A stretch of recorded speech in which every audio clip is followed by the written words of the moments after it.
What is up YouTube, it is Matty and welcome back to Learning LaLoon, the series where we investigate LaLoon and all its variants. So today we're going to be looking at some cold-blooded LaLoon in a war versus, I think the clan was called Baked, was it? Yes. And one thing I'll say about Baked is, now hopefully I'm going to do a full recap video, but I have a feeling that all the things are going to be reset today, which means I won't get a chance to do the full recap. If I do, great, because it would be a massive shame to lose all these 3 stars. I mean, I wouldn't show them all, just I could get a nice snapshot of a few different attacks though, and that would be nice to show. But the thing with Baked is they pretty much 2-starred every single base of ours except the top 2. But unfortunately, wars come down to 3 stars, and if you're not able to 3-star town or 9s comfortably, it's going to leave a huge deficit in your ability to win or even get close to winning. So it's a 50-man war. It's probably our first 50-man war as as emphatic elite, and oh yeah, we nailed it. Of course, clearly. It's just we had quite a few new members. Some didn't perform too well at all. Some did, but the war itself was good. It was good to they went off and did a huge early lead, but we were just we're as you know, we know how to 3-star, so that makes a difference. Okay, so this sort of base is quite common. It's quite standard really, and it's the sort of base you need to sort of get if you're going to LaLoon. This is the sort of thing you'll probably land with quite frequently, because it's a common base. And it's got quite a few anti-LaLoon things about it. And so, example, you got a centered queen. You've got ADs which are somewhat got HP deflecting them, sort of in between 2 APs. You've got an expo or a town hall or just lots of storages, that sort of thing. So it's designed to be sort of anti-shatter, so make it very difficult for you to get both ADs down.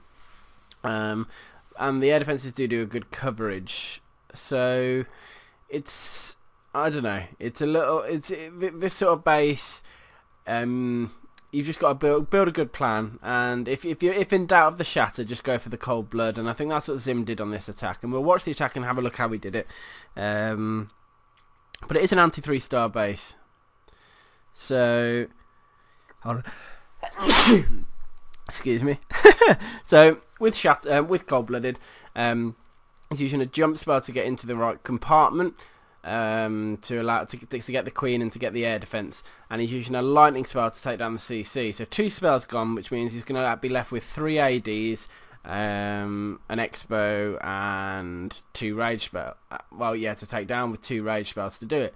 So it spread you a little bit thin, but if you can spread the rage spells nicely and get this bit done quite effectively, then you're okay. So the queen's going to be what clutches it. If you look, she's taking down both loons. She's about to take down the air defense look, and then unfortunately she's just not going to target the expo, because if she did, it might have been a slightly, well, she targets the expo look, and then she suddenly changes her mind. I think, yeah, she flicks target to the town hall. That's really weird. Anyway, the LaLoon's already started, so I'll show you. I'll sort of watch this back in a second, and we can go through that part of the attack again. But you can see he's trying to spread the rage spell so they cover a lot of the loons moving through through the base. Now he's got a lot of his loons that have clumped together now, but he's saved some for the back end, which is key, because it means that they're going to have to target the wizard tower, which would have done all the splash damage. But the biggest thing is the expo. The expo is doing a lot of damage. It will take down a lot of loons, but everything's moving towards it now. It is the last defense, so he's going to be able to get it down, and then the loons are going to be able to start on the cleanup, which they're doing now. Look, and then that's it. Now this raid would have come close on time, just because not a huge amount of pups left, and obviously all the kill squad died and that sort of thing. So he's just left with a few pups and a goblin, I think, trying to break through some wall down the bottom side there. But yeah, it looks like the pups have clutched the 3-star for Zim. We'll have one last look at the hound deployment. If I speed it up, bum bum bum. So you see the kill squad going in, wizards cleaning the path for them, the lightning on straight on the CC, kill all dead, AD down, queen down. There goes the hounds in from a nice angle covering, third hound in on the second AD. Now the hounds come to reinforce. Unfortunately, a hound didn't make it onto the final air defense, where normally you'd hope that at least that one hound would make, even if it's got a bit of health, just onto the last air defense, enough to be able to cover for a few seconds while the loons go in. But it just didn't quite work out on this raid. But it didn't matter. Yes, the air defense took down quite a lot of loons, but it worked in the end. Now the last attack I want to show is by monster. So let's have a look at the base. Again, it falls, this one with the quit, it sort of falls victim to cold blood. The air defenses are quite well spread, so it would be difficult to get two in any one time. So the obvious answer is to shatter them. Now he's going to jump in and use the lightning spell on the CC again. So it's typical sort of shatter army. He's been able to set 20 loons as well. So it's quite a loon heavy army really. Let's have a look how it goes. So he's going to break in through the segment that's closest to the queen. Loads of wizards down while the defences are distracted to create a nice pathway. And look, nice patience on dropping the king as well. The queen's going in, killing the storage. Wall breakers to allow everyone on in, and then the king goes down. Jump spell down as well to allow the troops to start moving inwards. King and queen have locked onto the enemy queen. She's going to go down in a few seconds. King's ability is going to need to be used now, and the lightning spells need to be dropped in onto their head. And you should be able to see that the air defense is about to go down. There it is. And Tesla's going to go down as well. Queen, I don't know how much damage she's going to be able to do. She'll definitely take a wizard tower down. Ability now. Okay, Tesla gone. Mortar gone. Wizard tower gone. There you go, that's the end of the kill squad. So, look at the lat hound going through, soaking up any traps. Second hound in, more loons coming in to help as well. And the rage spell is going to be key. And you can see he's sucking in the loons that are on the wizard tower to get it down, get it dead, and move on. Now the other hound sort of moving, about to move across. There it is onto AD number 2. Third hound in to go and help. And the loons are coming in as well. He's got 8 loons on the back end still. So now what he needs to do is rage his loons into the expo really, because and you can see that's the plan. Get those loons on the expo. Now here on this time it's a little bit different. You can see that the hound made it to the air defense a little bit, and it soaked up a few seconds, and now too many loons are in the way. The rage charge just took them straight into it, and those back end loons are perfect as well because they're going to help clean up. And look, how many pups are alive, so it's going to be a nice clean 3-star.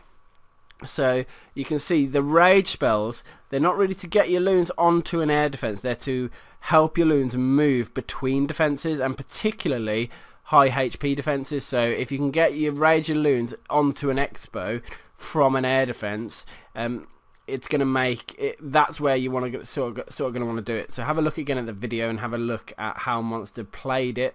But yeah, you've got to deploy your hounds in such a way that all the defenses are distracted, and it will allow you to your loons to go through clearly. And when it gets to your time in the core, a lot of the loons are still alive because the hounds have just tanked for them. So that's why when it comes to the core and then suddenly 7 or 8 loons are on top of an air defense with no hound on it, that they are going to get it and continue to move through the base, because there's so many left, because of early on in the raid he's planned and drop the hounds in such a way that it distracts all the defenses that you're going to be dropping the loons onto.